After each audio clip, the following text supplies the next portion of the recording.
कौन ब्रह्मा का पिता है, कौन विष्णु की मां, शंकर का दादा कौन है, हमको दे बता।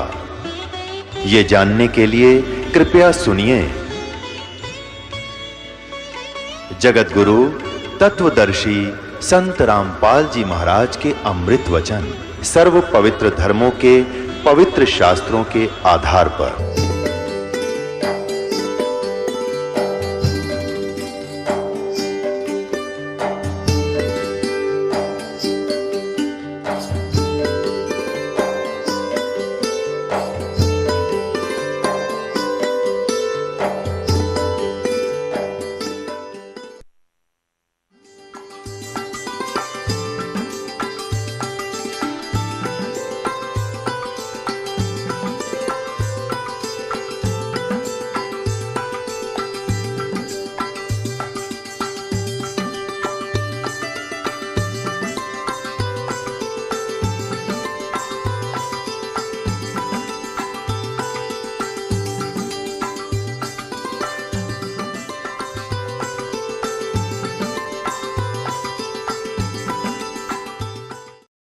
सोचल सीधर मैं करूं अपने जन के काज। तो गरीबदास जी ने वहां के देखे सब वो नजारे, वो समुद्र और वो भरे हुए दूधों और दहियों के सरोवर देखे, फलदार वृक्ष देखे और वहां का वातावरण देखा। कहा भगवान अब मुझे यही रख लो आपके बच्चे को।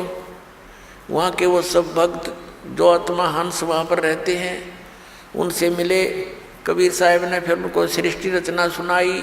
उन अन्य जो वहाँ रहते हैं पुण्यात्मा, उन्होंने बताया कि ऐसे ऐसे जो यहाँ से चले गए उन्होंने ये गलती की थी और उसका दंड देखो कहाँ भोगना पड़ रहा है। परमात्मा जाते हैं, कोई सुनता नहीं, उस काल के ही बातों में फंसे पड़े हैं, उसके झूठे सुख में सब वहीं पर व्यस्त हैं। जन्म और मृत्यु और 84 लाख प्रकार के प्राणियों के शरीरों में वो कष्ट उठा रहे हैं। तो गरीबदास, और अब ये है वो स्थान जहाँ कभी जन्म मृत्यु नहीं होती, कभी वृद्ध अवस्था नहीं आती और कुछ भी काम नहीं करना पड़ता, इतना आनंद रहता है, सब आहार उपलब्ध है। गरीबदास जी ने कहा परमात्मा मुझे ये रख लो, भेजो ना भगवान, वो तो घना गंदा लोक है भगवान, वहाँ तो हाहाकार माचरी है।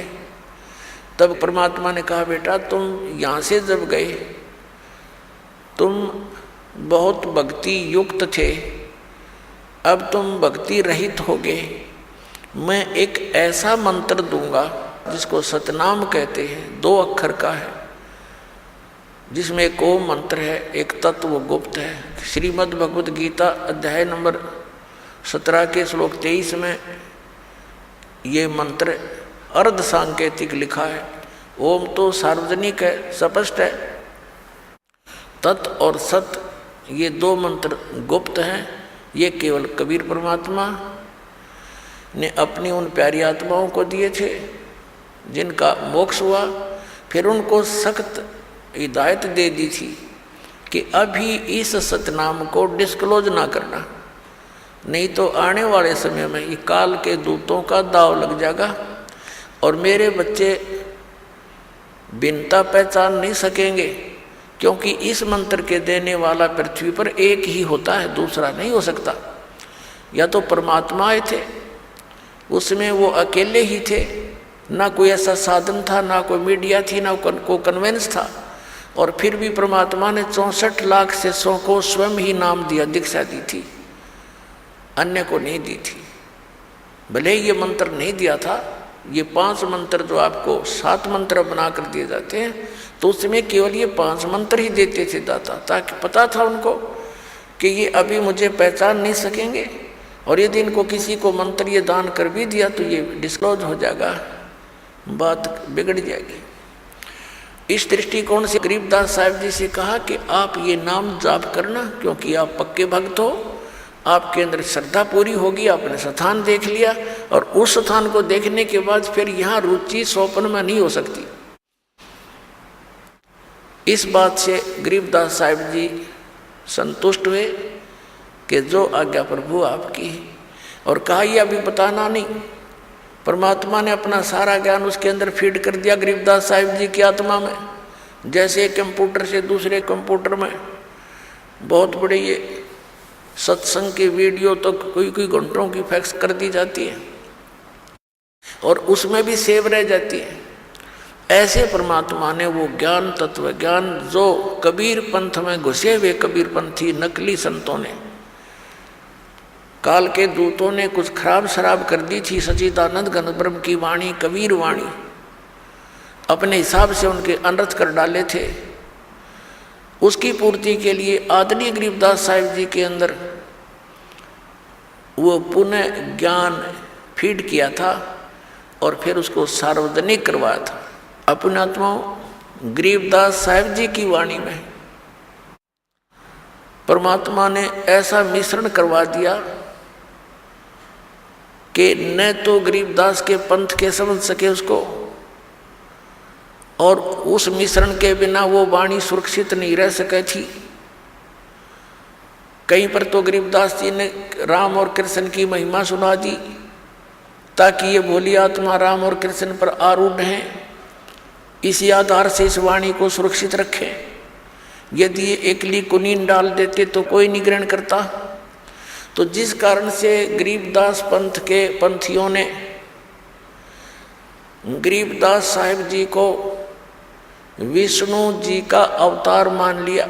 उस ज्ञान को ना समझकर उनकी वाणी से अपरिचित जितने भी गरीबदास जी के जो संत बने हुए हैं या उनके पंथी हैं, अनुयायी हैं, गरीबदास जी कहलाते हैं, एक मेरे पूज्य गुरुदेव जी को छोड़कर उस पूरे गरीबदास पंथ में किसी के पास ये मार्ग नहीं।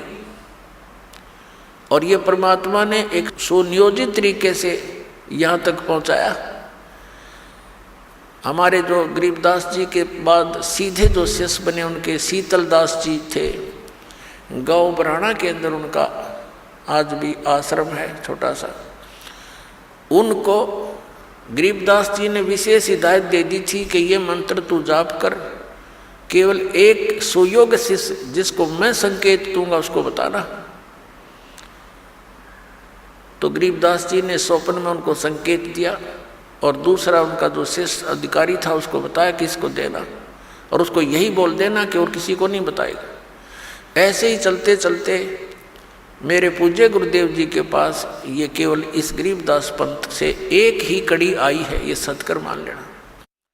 और उन्होंने दास को फिर ये भेद दिया, ये ज्ञान दिया। मेरे पूज्य गुरुदेव जी के बहुत से शिष्य थे, कुछ साधु भी बने हुए थे, लाल कपड़े रंग कर भी रहते थे। उनको भी आदेश नहीं दिया नाम देने का, केवल इस दास को। दास तो एक सर्विस करता था, यही था हरियाणा के अंदर इस नहर महकमे के अंदर। पता नहीं उन्होंने क्या देखा इस दास के अंदर, स्पेशल मुझे कहा था कि ये नाम तू दिया करेगा, सत्संग कर और अकेला मत समझना, परमात्मा तेरे साथ रहेंगे और विश्व में तेरे समान पृथ्वी पर कोई संत नहीं होगा।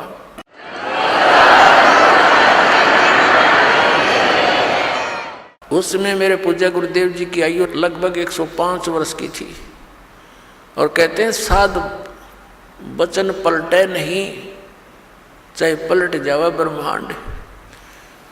तो पुण्यात्माओं, ऐसे इस अनमोल ज्ञान को सुरक्षित रखा गया था। तो गरीबदास साहिब जी को कहा था बेटा आप जाइए और प्रचार कीजिए मेरी वाणी का, ऐसे इसको गुप्त रखना। तो स्वयं जाप करना इस मंत्र का। उस कबीर परमात्मा ने भी यही कहा था कि एक सुयोग्य से तुझे संकेत करूंगा, उसी को देना। तो ऐसे संकेत होते होते ये मेरे पूज्य गुरुदेव जी तक पहुंचा, उससे इस दास को प्राप्त हुआ। और सन 1997 में मार्च के अंदर फाल्गुन सुदी एकम को परमात्मा ने इस दास को कुछ समय के लिए दर्श दिए और कहा कि अब इस सतनाम और सारनाम को कर दे सार्वजनिक, समय आ गया बेटा।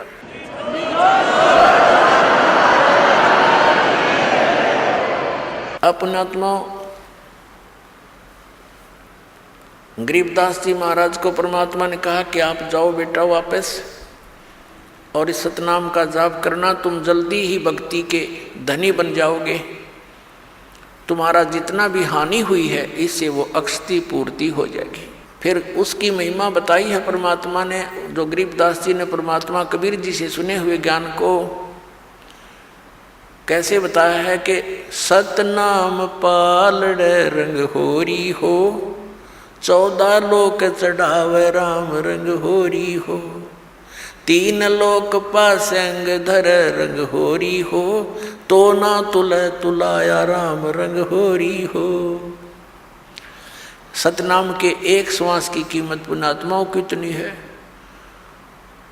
एक सतनाम के श्वास उस श्वास से एक कंप्लीट मंत्र की कमाई बन जाती है। जैसे आप एक मंत्र श्वास से बाहर छोड़ते हो, दूसरा अंदर लेते हो, ये एक कंप्लीट जाप हो गया सतनाम का। कई भक्त असमंजस में पड़े रहते हैं। ये एक मंत्र समझो कि बस स्टार्ट जिससे किया अंत दूसरे पे हो गया, बस ये एक मंत्र हो गया। इसकी कितनी कीमत है? आप तो बालक को, आपको पता नहीं, ये वहाँ डिपॉजिट होने लग रहा है आपका परमात्मा के सच्चे दरबार में। कि एक परमात्मा कबीर साहब ने बताया है, गरीबदास साहब जी के माध्यम से ये ज्ञान दिया है कि एक तराजू के एक पलड़े में ताखड़ी के बैलेंस अंग्रेजी में कहते हैं इस तराजू को, एक पलड़े में कहते हैं सतनाम का एक सिमरन की कीमत रख दे, वैल्यू, और फिर कहते हैं दूसरे पलड़े में 14 लोक रख दे। ये 14 लोक कौन से? ये ब्रह्मा जी का लोक, विष्णु जी का लोक, शिव जी का लोक, स्वर्ग लोक और दुर्गा का लोक, ब्रह्म लोक, और ये और नीचे के पाताल, ये अन्य लोक 6 लोक अलग हैं, 7 हैं वैसे, लेकिन ये पाताल लोक अलग से इन 3 लोकों में गिना जाता है, पृथ्वी लोक, स्वर्ग लोक और पाताल लोक। एक महास्वर्ग है, एक धर्मराज का लोक, और ये प्रत्येक अलग अलग ये 88,000 खेड़े हैं। इस तरह के ये 14 लोक हैं, जैसे गोलोक, भूलोक, भुवलोक, इस तरह काफ़ी लोक, 14 लोक बनते हैं कुल मिला के। तो क्या बताया कि 14 लोक तो एक तरफ, और एक श्वास सतनाम की कीमत एक तरफ पालड़े में, और 3 लोक पासेंगदर है, ये पूरी पृथ्वी, पाताल और स्वर्गलोक, जिसको इंद्र का लोक कहते हैं। इन तीनों लोकों की तो किसमें गिनती ही नहीं है। अब पासेंग क्या होती थी? पहले तराजू आया करती, देसी टाइप, अब भी हैं, गाँव में होंगी मेरे ख्याल में, अब भी वैसे भी हैं, लोहे की होगी, पहले लकड़ी की डंडी होती थी, अब लोहे की जंजीरें होगी, पहले रस्सी बंदी होती थी उन पालड़ों के, तो उसमें हाथ से तोला करते थे। एक डंडी का एक रस्सी बांध रखी होती थी सेंटर में, तो दोनों तरफ तराजू होती थी। तो हमारे घरों पर ये कोई कनक लेने आते थे व्यापारी लोग, गेहूं वगैरह तोलते थे, आकर के मोल लेते थे, तो उसमें उनसे पहले कहा जाता था कि लाला जी तेरी एरर दिखा ताखड़ी में। वो देखता था, कोई पलड़ा ऊपर नीचे होता था तो उसमें उसी गेहूं से ही एक मुट्ठी गेहूं उठा करके दूसरी साइड में डालकर उसकी एरर ठीक कर ली जाती थी उस तराजू की। उसको पासेंग कहा करते कि इतनी पासेंग है, इसमें इतनी एरर है, तो उस पासेंग को ठीक करने के लिए एक मुट्ठी गेहूं तो वैसे डाल दिए, वो सौदे में नहीं होते, और सौदा तो वो गद्दागद मनमाना 10 क्विंटल तोल ले जा, वो सौदा है। तो परमात्मा कहते हैं कि सतनाम पालड़ रंग होरी हो, और 14 लोक चढ़ावे राम रंग होरी हो, ये 3 लोक पासंग धरे रंग होरी हो, तो ना तुलाया राम रंग होरी हो। कि तो भी वो सतनाम का पलड़ा भारी रहेगा, उठे नहीं, और वो 14 लोक वाला ऊपर को उठ जाएगा। अपनात्मा एक श्वास, उस श्वास की कितनी कीमत? तो हम कितनी भक्ति लेकर यहाँ आए थे, हम आजीवन लगे रहेंगे, जब जाकर वह पूर्ति होगी। और पुण्यात्मा, क्योंकि हम अपनी भक्ति कमाई को यहाँ वेस्ट घड़ी करते हैं, इस करके जल्दी सटोर नहीं हो पाती, क्योंकि हम काल ने ऐसे उलझा रखे हैं, ना चाहते हुए भी कहीं ना कहीं पंचर हुआ रहे। किसी ना किसी कारण से कोई बच्चे को दुखा गया तो उसको अंतरात्मा से काल हमें ठगवा ही देता है।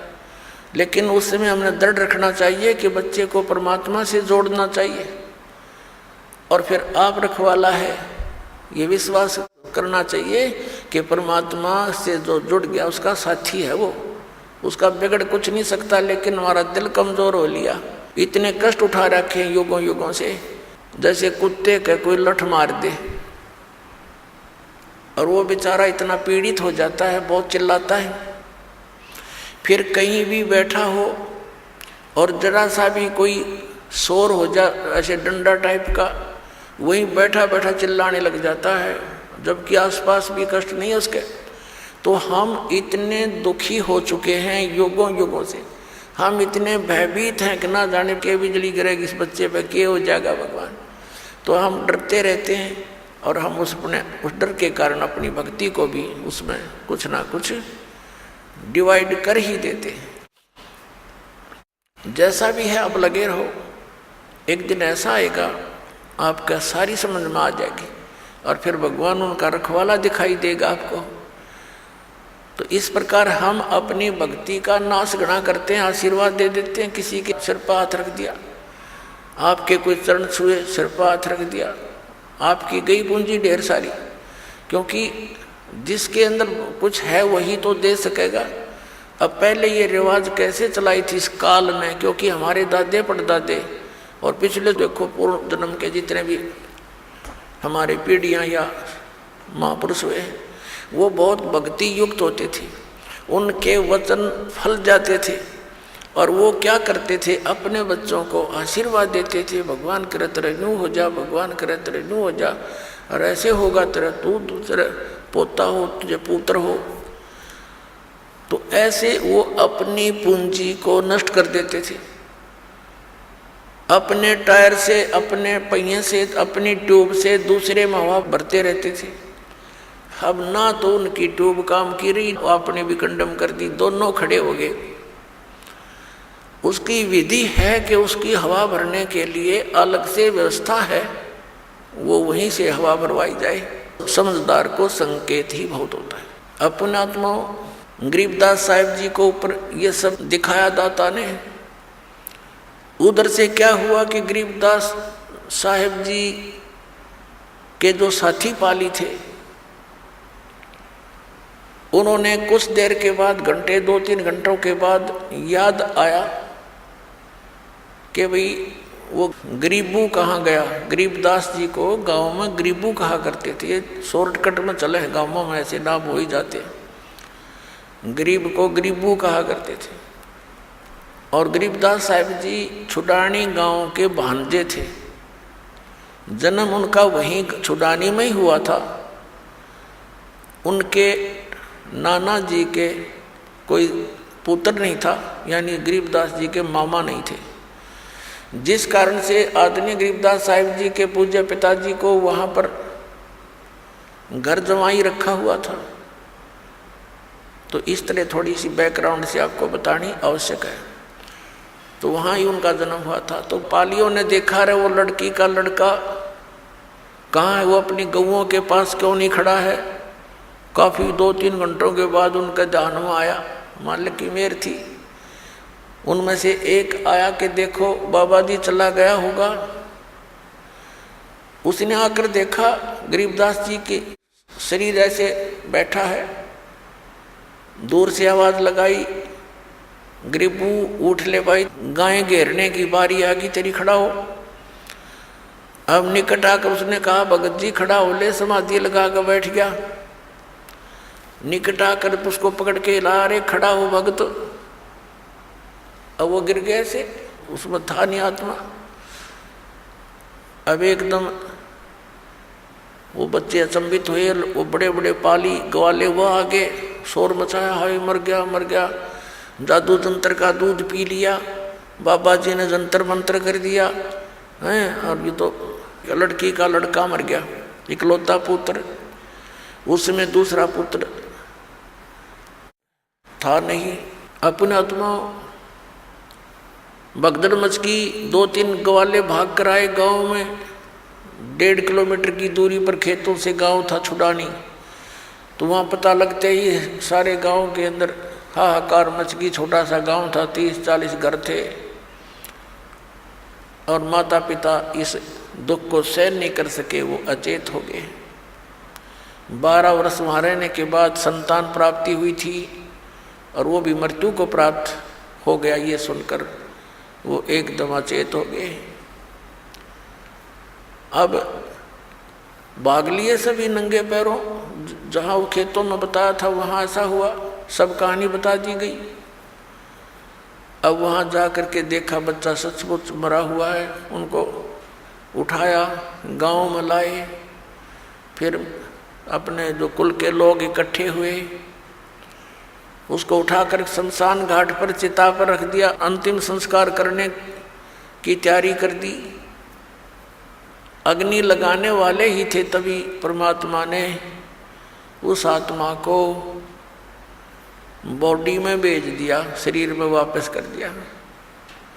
एकदम खड़े हुए गरीबदास जी, कंपन लग गया सारा शरीर, ऐसे ऐसे हिलकर एकदम खड़े हुए, और उठकर फिर जो वाणी परमात्मा ने उनके हृदय में फीड की थी, उसी ज्ञान को बोल रहे हैं, न कुछ भी बात नहीं बोलते। अनंत कोट ब्रह्मांड का एक रति नहीं भारे, सतगुरु पुरुष कबीर हैं ये कुल के सिरजनहार। अजब नगर में ले गए हमको सतगुरु आने, जल के बिंब अगाध गति हम सूते चादर ताने। अजब नगर में ले गए हमको सतगुरु आन माने आके, अजब नगर में ले गए, सतलोक में लेकर गए, और जल के बिंब अगाध गति, वो देखी रोशनी न्यारी। हम सूते चादर तान, यानी वहाँ निश्चिंत हो गए, कोई दुख कष्ट वहाँ नहीं रहा। अब हमें दृढ़ विश्वास हो गया। अब ये बानी बोलने लगे, धर्मराय दरबार में देई कबीर तलाक, मेरे भूले चूके हंस को तू पकड़िए मत कजाक। बोले पुरुष कबीर से धर्मराज कर जोड़े, तुमरे हंस न चंपूंगा मन 2 ही लाख करोड़े। कर्म ब्रह्म ब्रह्मांड के मैं पल में करहूँ नेस, जिन हमारी 2 ही देई सो करो हमारे पेश। अब ये बानी बोलने लगे, गांव वाले समझ नहीं सके, उन्होंने तो ये आइडिया लगा लिया कि लड़का पागल हो गया, बाबा जी ने जंतर मंत्र का दूध पिला दिया, कुंवारी गाय का दूध ओहो पाप का था। घर वालों ने ये सोचा कोई बात नहीं, बच्चा जीवित हो गया, जैसा भी बांगा बोला है बोला बाला, जैसा पागल मेंटल पड़ा रहेगा, बेटी अपना इसको देखकर जीवित रह जाएगी ना, ये भी बड़े रो रो के ये सोचकर संतोष कर लिया कि पागल तो हो गया तो कोई बात नहीं, अब लड़की इसके सहारे अपना टाइम पास कर लेगी, ऐसा सोचकर संतुष्टि की। 3 वर्ष हो गए गरीबदास साहिब जी, ना किसी से विशेष बोलते हैं, ना काम को कहते हैं, पता नहीं कहाँ चले जाते हैं, और ये वाणी बोलते रहते, अकेले खड़े होकर बोलने लग जाते हैं, क्योंकि वो देख रखा सतलोक। अब कैसे मन लगे इस गंदे लोक में, पर आदेश भगवान का हो गया। ऐसे 3 वर्ष बीत गए, 13 वर्ष की आयु गरीबदास साहिब जी की हो गई। एक दिन एक दादू पंथी महात्मा, जो एक बढ़िया जाति से था, वैसे कुल से था, और वो दादू पंथ में संत बना हुआ था, वहाँ से दीक्षित था, बाल बच्चेदार था, उम्र लगभग 60 वर्ष की हो गई थी। और घर त्याग के वो विराग में ही रहता था। अपना आत्मा उसका नाम था गोपाल दास। अब थोड़ा सा यहाँ क्योंकि प्रसंग ये चला है कि कौन सी विधि है परमात्मा के पाने की और कौन से वो जाप हैं जो भगवान को पाने के मंत्र हैं, किन किन महापुरुषों को वो मंत्र प्राप्त हुए। तो आदरणीय दादू साहेब जी की भी थोड़ी सी यहाँ वो कथा सुनाएंगे, अमर कथा। आदरणीय दादू साहेब जी, इनका एक तेली के घर जन्म था और ये जब 7 वर्ष की आयु के थे, बाहर खेल रहे थे बच्चों में, परमात्मा ऐसे ही जिंदा महात्मा के रूप में कबीर साहब इनको आकर मिले और इनसे भी ऐसे ही ज्ञान दिया। परमात्मा ने ज्ञान सुनाया और भी कई बच्चे बैठे थे। कबीर परमेश्वर ने क्या किया, अपने करमंडल से पानी लिया मुख में और पान के पत्ते थे वहाँ पर, पत्ते पान का थे, छोटे छोटे होते पीपल जैसे, उस पान के पत्ते पर वो पानी ऐसे उल्टा मुख से डाल दिया, कुरला मार दिया और कहा बेटा नाम ले तू दादू और ये जल पीना पड़ेगा। उसने कहा लाओ महाराज, नो करके पी गए फट दे ही। अब कहते हैं मल अखाड़ा जीतेंगे ये युगन युगन के माल, लख बर सूरा जूझ ही लख बर सामत दे, लख बर यति जहान में तो सतगुरु शरणा ले। गोता मारू स्वर्ग में जा बैठूं पाताल, कह कबीर ढूंढता फिरूं अपने हीरे मोती लाल। अन्य जो बच्चे थे वह सब उठकर भाग गए। इसने तो एक झूठा पानी पी लिया किसी का, इसकी जाति का पता नहीं, ऐसा वो तो गांव में भाग गए। और उधर से उस आत्मा को लेकर परमात्मा सचखंड सतलोक में गए। वो लड़का अचेत हो गया, डेड नहीं हुई बॉडी, और आत्मा परमात्मा साथ लेकर के जैसे गरीबदास साहिब को लेकर गए थे ऐसे ऊपर लेकर गए उनको। ये गरीबदास साहिब जी से काफ़ी पहले हुए थे, लगभग सैकड़ों वर्ष पहले, 100 वर्ष पहले। तो वहाँ उधर गांव में पता चला, लड़का देर तक नहीं आया तो जिन बच्चों के साथ खेल रहा था उनको साथ लेकर गए कि कहाँ है वो, कि वहाँ बैठे को छोड़ कर आए थे एक बाबा जी के पास, इसने उसका जूठा जल पी लिया। तो वहाँ जाकर देखा वो दादू साहब जी चेत पड़े थे। अब हाहाकार मच गई, रोने लगे। वैद्य डॉक्टरों को दिखाया, झाड़ फूंक करवाई, 3 दिन और 3 रात बीत गई, ऐसे अचेत रहे। उधर से परमात्मा उस प्यारी आत्मा को अपने गवाह बनाने के लिए ऊपर सतलोक में लेकर गए। और उसी तरह जैसे गरीबदास जी से सारा परिचय कराया था ऐसे कराया। परमात्मा तेजों में शरीर युक्त सतलोक में सिंहासन पर विराजमान थे। नीचे से वही साधु संत यानी जिंदा महात्मा के रूप में गए थे ऊपर, उसी तरह चौर करने लगे। फिर वो तेजों में शरीर परमात्मा खड़ा हुआ और नीचे से गए हुए महात्मा परमात्मा जो जिंदा के रूप में थे वो बैठ गए। उसी तरह क्रिया हुई सारी, और चवर वो तेजों में शरीर वाले भगवान करने लगे।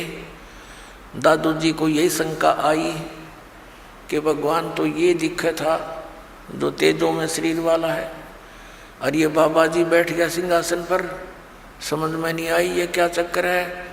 इतने में तेजों में शरीर परमात्मा के शरीर में समा गया, जिंदा वाले शरीर में। तब परमात्मा ने कहा कि बेटा दादू जा नीचे, तू मेरा नाम कबीर है, मैं काशी में जुल्हा बनकर रहा था। ऐसे गरीबदास जी को बताया था परमात्मा ने कि मैं बेटा वहाँ भी रहा 120 वर्ष तक, यही ज्ञान मैंने वहाँ दिया। और गरीबदास जी को तो यहाँ तक कहा था कि उन काल के दूतों ने जो कबीर पंथ में आगे हैं उन्होंने नाश कर दिया है उस ज्ञान का, अब इसको दोबारा करना। दादू साहब जी तो गरीबदास जी जो पहले हुए थे इनको विशेष ज्ञान नहीं दिया, लेकिन अपना परिचय अवश्य दे दिया, क्योंकि उनको मालूम था कि इनको वो ज्ञान दिया तो बीच में इस पंथ में घुसे हुए लोग भी बात बिगाड़ देंगे।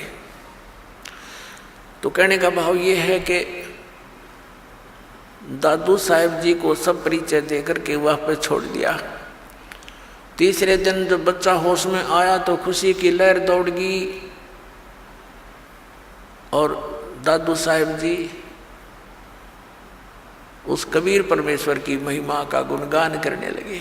और दादू साहेब जी ने परमात्मा कबीर जी की महिमा किस प्रकार कलम तोड़ सुनाई है वो सुनाते हैं आपको थोड़ी सी। जो जो शरण कबीर के वो तिरगे अंत अपारे, दादू गुण की कहूं कहत न आवे पार। कबीर करता आप है दूजा नहीं कोई, दादू पूर्ण जगत को भक्ति दृढ़ावत सोए। अब दादू साहब जी कहते हैं कि जो जो शरण कबीर की और पार हो गए अनंत, और कहते उस परमात्मा के गुणगान की मैं इस मुख से क्या महिमा करूं, क्या गुण गाऊं उस परमात्मा के। कबीर करता आप है दूजा ना कोई, दादू पूर्ण जगत को भक्ति दृढ़ावत सोए। पूर्ण जगत को यथार्थ ज्ञान वही परमात्मा स्वयं आकर ही देता है, दृढ़ाता है। यो ठेका पूरा होवे जब सब कोई तजय शरीर। ठेका यानी जो कंट्रैक्ट एग्रीमेंट जो हमारे शरीर का हो चुका है, इतना समय हमारा निर्धारित है, कहते ही वो जब पूरा होगा तो सब ने शरीर त्यागना पड़ेगा। लेकिन कबीर साहब भी कहते आए हैं सो जाएंगे राजा रंग फकीर, एक सिंहासन चढ़ कर जा एक बंधे जात जीर। तो यहाँ दादू साहब जी भी उसी का समर्थन कर रहे हैं। ठेका पूरा होए जब सब कोई तजय शरीर, दादू काल गंजे नहीं जपे जो नाम कबीर। दादू साहब जी कहते हैं कि काल निकट नहीं आ सकता जो कबीर परमात्मा के उस सतनाम का जाप करता है। आदमी की आयु घटे तब यम घेरे आए, सुमरण किया कबीरे का दादू लिया बचाए। और परमात्मा ने वो सारे यम के दूत दिखाए, सब बहुत कुछ लीला दिखाई अपनी, कि दादू साहब को अकेला छोड़ दिया रास्ते में, यम के दूत चारों तरफ से आगे भी कौन आ गया, यूँ हम लेने भी ना गए मरेंगे, हमारी खिंचाई होएगी, पकड़ो इसको पकड़ो, ये कैसे है कौन है। तो उस समय दादू साहब जी ने परमात्मा को याद किया। उसी समय कबीर साहब प्रकट हो गए। बेटा कितना गया था तो पीछे वो नज़ारे देखने लग गया, तो एकदम भाग्य यम के दूत ने एक दूसरे के ऊपर का पड़ते जा, इतनी दूर तक स्पीड तब आगे गणे थे। तो परमात्मा ने बताया कि बेटा जब भक्तिहीन प्राणी शरीर छोड़कर जाता है ये यम के दूत घेर लेते हैं, और जैसे तूने मुझे याद किया ऐसे इस नाम का जाप कोई और कर लेगा ना, भगत तो वही करेगा जो पहले से प्रैक्टिस कर रहा होगा, उसी के मुख से ये परमात्मा का नाम निकलेगा। तो फिर यम के दूत निकट नहीं आ सकते। उसी को फिर अपने अनुभव को दादू साहब जी बता रहे हैं। आदमी की आयु घटे तब यम घेरे आए, सुमरण किया कबीर का दादू लिया बचाए। मेट दिया अपराध सब पाप माफ कर दिए मुझदास के, दादू साहब जी कह रहे हैं। मेट दिया अपराध सब आए मिले छन माही, दादू संग ले चले वो कबीर चरण की छाही। सेवक देव निज चरण का दादू अपना जाने, बरंगी सत कबीर ने कीन्या आप समाने। अब क्या बता रहे हैं दादू साहब जी कि मेरे सारे अवगुण माफ कर दिए भगवान ने, और एक सेकंड के अंदर मेरे पास उपलब्ध हुए और अपने साथ ले चले मुझको, और कहते हैं हे दाता मुझे अपने चरणों का, अपने चरण रज का दास समझना। सेवक देव निज चरण का, हे देव हे भगवान हे परमेश्वर, यो सेवक आपके चरणों का नौकर है, धूल है, और इसको अपना जान मेरे दाता। और बरंगी सत कबीर ने कर लिया आप समान, कि जैसे एक बिरंगी कीट होता है, भी भी करता बंभीरी बोलना, वो एक कीड़े को उठा लाती है और उसको अपना राग सुना सुना के उसी जैसी आवाज़ निकालने वाला बना देता है। परमात्मा ने जिसको भी ये ज्ञान दिया वो उस परमात्मा के गुण गाने लग गए अपने आप ही। तो पुण्यात्मा यही स्थिति आपकी और दास की हुई है। जब से ये ज्ञान ग्रहण हुआ, ये ज्ञान समझ में आया है, तो हम भी बिरंगी बन गए। ना जाने सब न बता दें, किस किस ने सुना दें, और बिरंगी से फिर और भी बिरंगी बन गए। आप भी सभी भगवान के बच्चे ज्ञान से परिचित हुए, औरों को सुनाने लगे। दादू अंतर्गत सदा छन छन सुमरण ध्यान, वारू नाम कबीर पर पल पल मेरे प्राण। सुन सुन साख कबीर की यो काल नवावे माथे, धन धन हो तीनों लोक में दादू जोड़े हाथ। सुन सुन साख कबीर की, कबीर साहब की महिमा। साख यानी महिमा, उसकी जो तेरी साख तो है नहीं, यानी तेरी कोई गुण तो है नहीं, तो साख। और दूसरे ये साखी, यानी साखियों के माध्यम से उसके गुणगान जो सुने जाते हैं। काल भी कहते मुरझा जाता, नीचे गर्दन कर लेता है कि वो तो समरस शक्ति है। और धन धन तीनों लोक में दादू जोड़ा थे। केरी नाम कबीर का ये विषम काल गजराज, दादू भजन प्रताप ते ये भाग्य सुनत आवाज। अपने आत्माओं कैसी तुलना की है दादू साहब जी ने कि यहाँ का जो काल को समझो हाथी है। हाथी अन्य प्राणियों से बहुत तगड़ा और उसका बहुत न्यारा शरीर। श्रीमद् भगवद गीता अध्याय नंबर 15 के श्लोक नंबर 18 में गीता ज्ञान दाता कहता है कि मैं लोक वेद के अंदर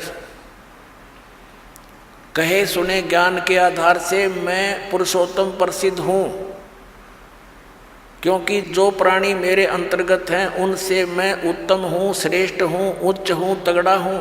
जैसे हाथी उनसे ऊंचा होता है।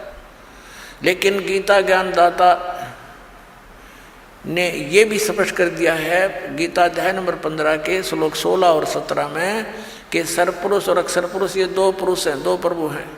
ये दोनों नाशवान, इनके अंतर्गत जितने प्राणी हुआ भी नाशवान। सरपुरुष ये स्वयं है। गीता अध्याय नंबर 15 के श्लोक नंबर 17 में स्पष्ट कर दिया कि उत्तम पुरुष है तो अन्य, जो गीता ज्ञान दाता से अन्य है, वो स्वयं कह रहा है इस बात को, और वही परमात्मा कहा जाता है। यह लोक चरण में अवश्य विवर्ती अवैश्वर है, जो तीनों लोकों में प्रवेश करके सबका धारण पोषण करता है, वो है अविनाशी परमात्मा। तो यहाँ 15वें अध्याय के 18वें श्लोक में गीता ज्ञान दाता सिर्फ इतना कह रहा है कि मेरे इस 21 ब्रह्मांड में जितने प्राणी मेरे अंतर्गत हैं उनसे मैं सुप्रीम हूँ बस। लेकिन आई एम नॉट पुरुषोत्तम। पुरुषोत्तम तो बता दिया 15वें अध्याय के 17वें श्लोक में। तो यहाँ कहता है जितने मेरे अंतर्गत जितने प्राणी हैं वो चाहे स्थूल शरीर में है चाहे वो जीवात्मा है, उनसे मैं उत्तम हूँ, इसलिए मैं पुरुषोत्तम प्रसिद्ध हूँ लोक वेद में। वास्तविकता तो बता दिया कोई और है। केरी नाम कबीर का और विषम काल गजराज, दादू भजन प्रताप से ये भाग्य सुनत आवाज। क्या बताना चाहे दादू साहब जी ने कि काल को तो समझ लो गजराज हाथियों का राजा, यानी हाथियों से सबसे तगड़ा वो उनका राजा होता है, ये नियम है। और केरी नाम कबीर का बब्बर शेर समझ लो कबीर परमात्मा का यो सतनाम। और दादू भजन प्रताप से ये सुनते भाग्य आवाज। जैसे हाथी कहीं जंगल में हो और शेर दहाड़ मार दे और वो निकट सी दिखती हो कि तो आवाज एक निकट आ लिया, हाथी लीद कर देता है और भाग लेता है, छोड़कर उस स्थान को दूर भागने की चेष्टा करता है। क्या बताना चाहे दादू साहब जी ने कि ये काल भी कोई छोटा मोटा जानवर नहीं है, कोई छोटी शक्ति नहीं। 1000 भुजा का मालिक है ये, 1000 कला का। और ब्रह्मा विष्णु महेश जी इसके पुत्र हैं, वह केवल 16 कला के और 4 भुजा के हैं। लेकिन उस परमात्मा के सामने जो असंख्य भुजा असंख्य कला का असंख्य शक्ति का मालिक है, उसके सामने ये ऐसे भागता है जैसे शेर की दहाड़ सुनकर हाथी लीद करके भाग लेता है। केरी नाम कबीर का विखम काल गजराज, दादू भजन प्रताप ते भाग्य सुनत आवाज। पल एक नाम कबीर का दादू मन चितलाए, हाथी के असवार को स्वान काल नहीं खावे। अब देखो कैसी उपमा दी है मालिक की शरण में आए प्राणी को, कि जैसे हाथी। अब हाथी की दूसरी उपमात्मक तरीके से कैसे बताया है कि जो कबीर परमेश्वर जी की शरण में आ गया, वो तो समझो इस काल की रेंज से, रीच से, पहुंच से इतना दूर हो गया जैसे कोई हाथी पर बैठ जा और उनको कुत्ते हानि नहीं पहुंचा सकते। हाथी के असवार को स्वान काल नहीं खावे। हाथी पर जो बैठा है वो तो समझो भक्त परमात्मा का, और काल समझो कुत्ता। अब हाथी पर बैठे हुए व्यक्ति को कुत्ता कोई हानि नहीं पहुंचा सकता। काल की रेंज से, काल की पहुंच से आप इतने बार हो गए, जानबूझ के हाथी तो नीचे गिर जाओगे तो कुत्ता पिंडी पाड़ेगा तुम्हारी, और जब उससे नीचे नहीं उतरे तो कुत्ता कुछ नहीं कर सकता। तो परमात्मा की मर्यादा से दूर होते ही वो तो तैयार बैठा है, वो तो भौंक ही रहा है, आते पाड़ू खाऊं इसको। ये उदाहरण देना चाहते हैं दादू साहब जी। पल एक नाम कबीरी का दादू मन चितलाए, हस्ती के असवार को ये स्वान काल नहीं खावे। सुमरत नाम कबीर की ये कटे काल की पीरे, दादू दिन दिन ऊंचा हो फिर परमानंद सुख सीरे। सुमरत नाम कबीर का, जो परमात्मा ने सही नाम हमें बताया है, उसका जाप करने से कटे काल की पीड़, ये काल जो आपको दुख दे रहा है, ये पाप कर्मों से ये फिर नष्ट हो जाएंगे। पाप परमात्मा कहते हैं कर्म ब्रह्म मंड के मैं पल में कर हूँ नेस, यानी क्रोस मार दूं पे सब पे, अर्जिन हमारी दो ही दी सो करो हमारे पेश, तुम अकाउंट भी ना लेना। दादू नाम कबीर की जो कोई लेवे ओटे, तिनको कभू लागे नहीं ये काल वज्र की चोटे। अपने आत्मा इतने समर्थ की शरण मिल गई हमारे को, और ये इतने गवाह भगवान के कि दादू साहब कह रहे हैं कि कबीर साहब के सच्चे नाम की विधिवत जो ओट ले लेगा, उसकी शरण में आ जाएगा, उनको कबू लागे नहीं ये काल वज्र की चोट। ये काल जैसे आप देखते हो दुर्घटना में, जब तक आपका नाम ठीक है, कनेक्शन जुड़ा है, तो आपको शरण है, आपको प्रोटेक्शन है परमात्मा की, कवच आपके ऊपर है। काल का कोई अटैक नहीं लगेगा, कोई कर्म का दंड आप पर असर नहीं करेगा। जैसे आप देखते हो कि दुर्घटना में परिवार नाश हो जाते हैं, ये कभी नहीं हो सकता इस मालिक की शरण में आने वाले को, लेकिन रहना पड़ेगा मर्यादा में। अब देखो कैसी तुलना करते हैं परमात्मा की। दादू नाम कबीर की जय कोई लेवे ओट, तिनको कबू लागे नहीं ये काल वज्र की चोट। काल का वज्र, ये परमाणु भी, मिसाइल भी निष्क्रिय हो जाएगी जो काल छोड़ता ऊपर तक। फिर कहते हैं और संत सब कूप हैं ये कहते जरीता नीर, दादू अगम अपार है दरिया सत्य कबीर। दादू साहब जी कैसी बढ़िया तुलना करते। और संत सब कूप हैं, जैसे छोटे मोटे संत हैं, कोई जिन देवताओं को तुम पूजते हो, ये तो ऐसे समझ लो कोई तो कुएं का जल है, कोई जरीता नीर, कोई छोटा मोटा झरना कुछ क्षेत्र में काम कर रहा है। और दादू अगम अपार है ये दरिया सत कबीर।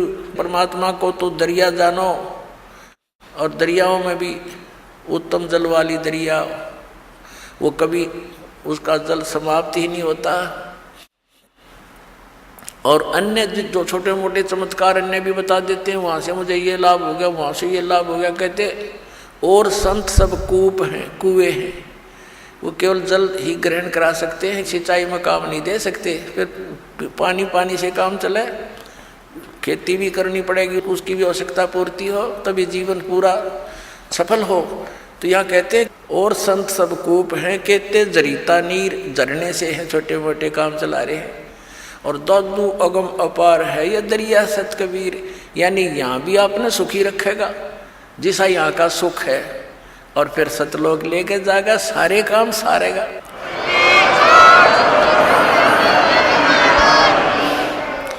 अब ही तेरी सब मिटे ये जन्म मरण की पीर, श्वास उश्वास सुमर ले दादू नाम कबीर। अभी तेरे सारे झंझट मिट जाएंगे, इस श्वास उश्वास से उस परमात्मा का ज्ञान पूरे संत से प्राप्त करके सुमन कर ले। दादू नाम कबीर का ये सुन के कप काले, नाम भरोसे नर चले तो हो नवा का भाले। दादू साहब कहते हैं कि दादू नाम कबीर का अर्थ सुनते का पे काल, ये 21 ब्रह्मांड का स्वामी सरपुरुष, ये सारा कांप जाता है मालिक का नाम लेते ही, इसका छाती धड़कन लग जाए नू। और कहते नाम भरोसे नर चले, नाम का आधार बनाकर चले अपने जीवन रूपी सफर में, तो हो नवा का बाल, उसका कुछ नहीं बिगड़ सकता, सच्ची श्रद्धा से लगा रहे। जिनमो को निज नाम दिया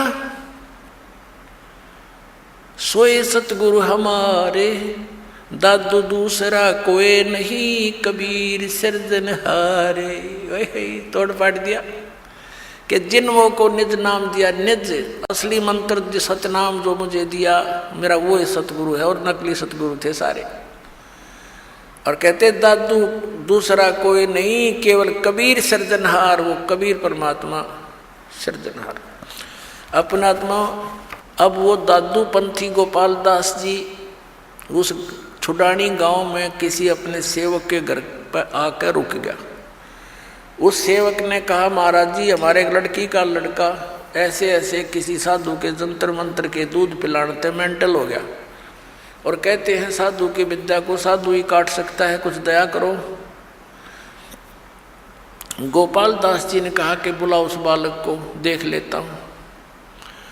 अब वो सेवक जो व्यक्ति था उस गांव का गया उस गरीबदास साहिब जी के नाना जी के पास कि भाई ऐसे ऐसे मेरे पास एक संत आता है, लड़की के लड़के को उसको दिखा लेते हैं, वो कहता मैं ठीक कर दूंगा इसने।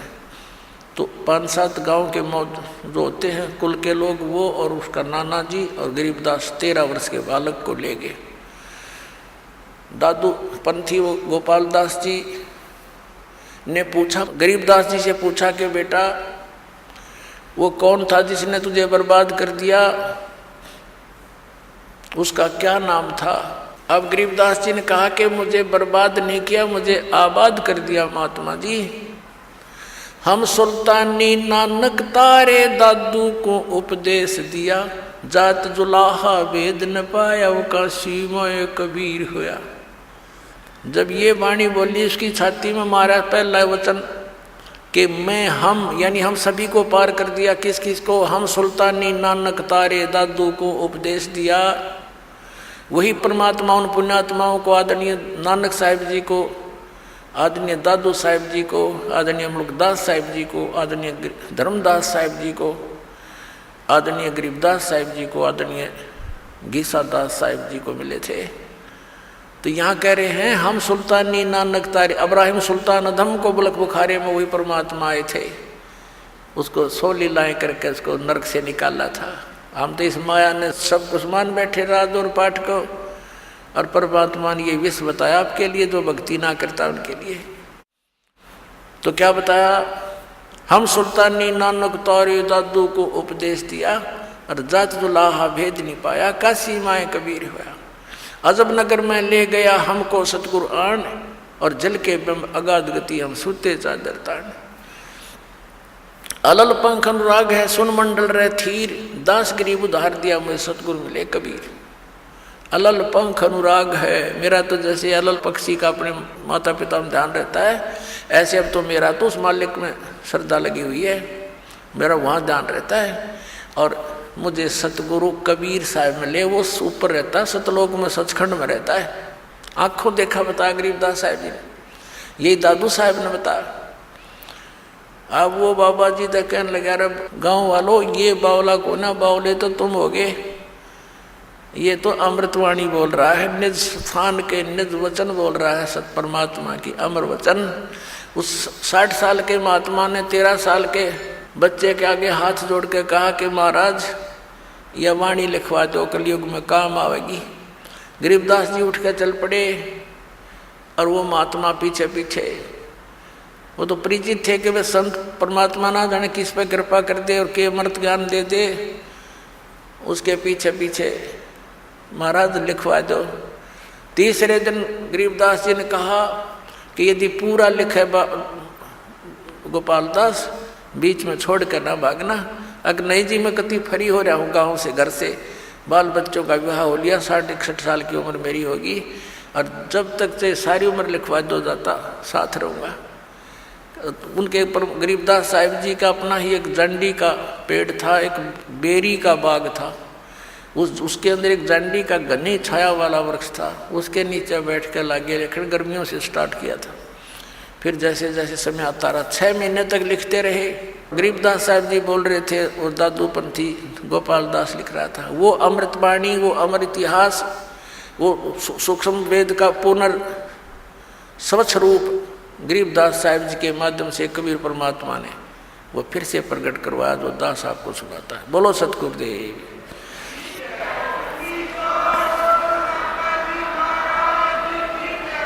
परम पिता परमात्मा पूर्ण ब्रह्म सारी सृष्टि के रचनहार कबीर परमेश्वर जी की असीम कृपा से पुण्यात्माओं आपको इस सत्संग सुनने का सुअवसर प्राप्त हुआ। सत्संग के अंदर बहुत ही पुण्यकर्मी प्राणी आते हैं जो युगों युगों से परमात्मा प्राप्ति का प्रयत्न करते आ रहे हैं। आज सुबह के सत्संग में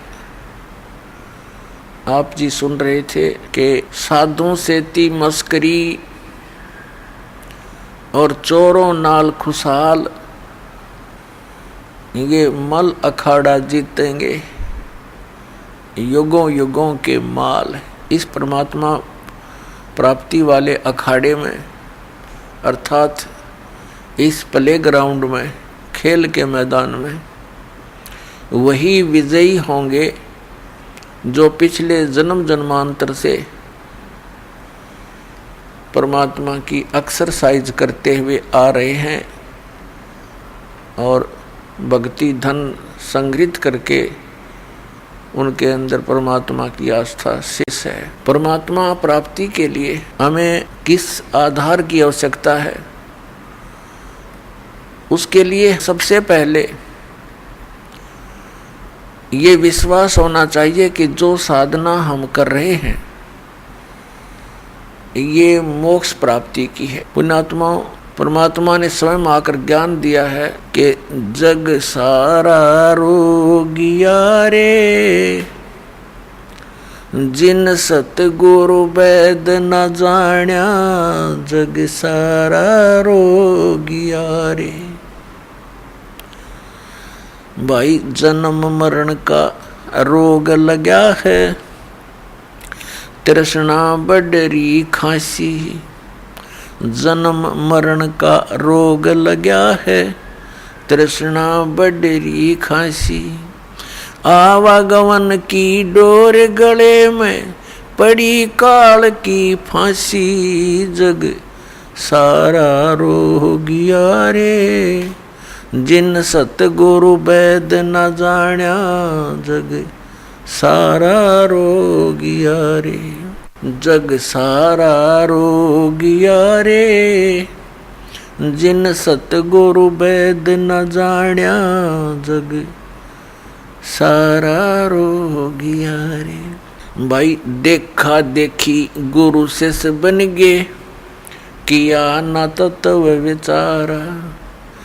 देखा देखी गुरु शिष्य बन गे, किया न तत्व विचारा।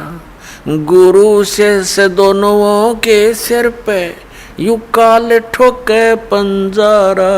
जग सारा रोगिया रे, जिन सतगुरु वैद न जाण्या, जग सारा रोगिया रे, जग सारा रोगिया रे, जिन सतगुरु वैद न जाना जग।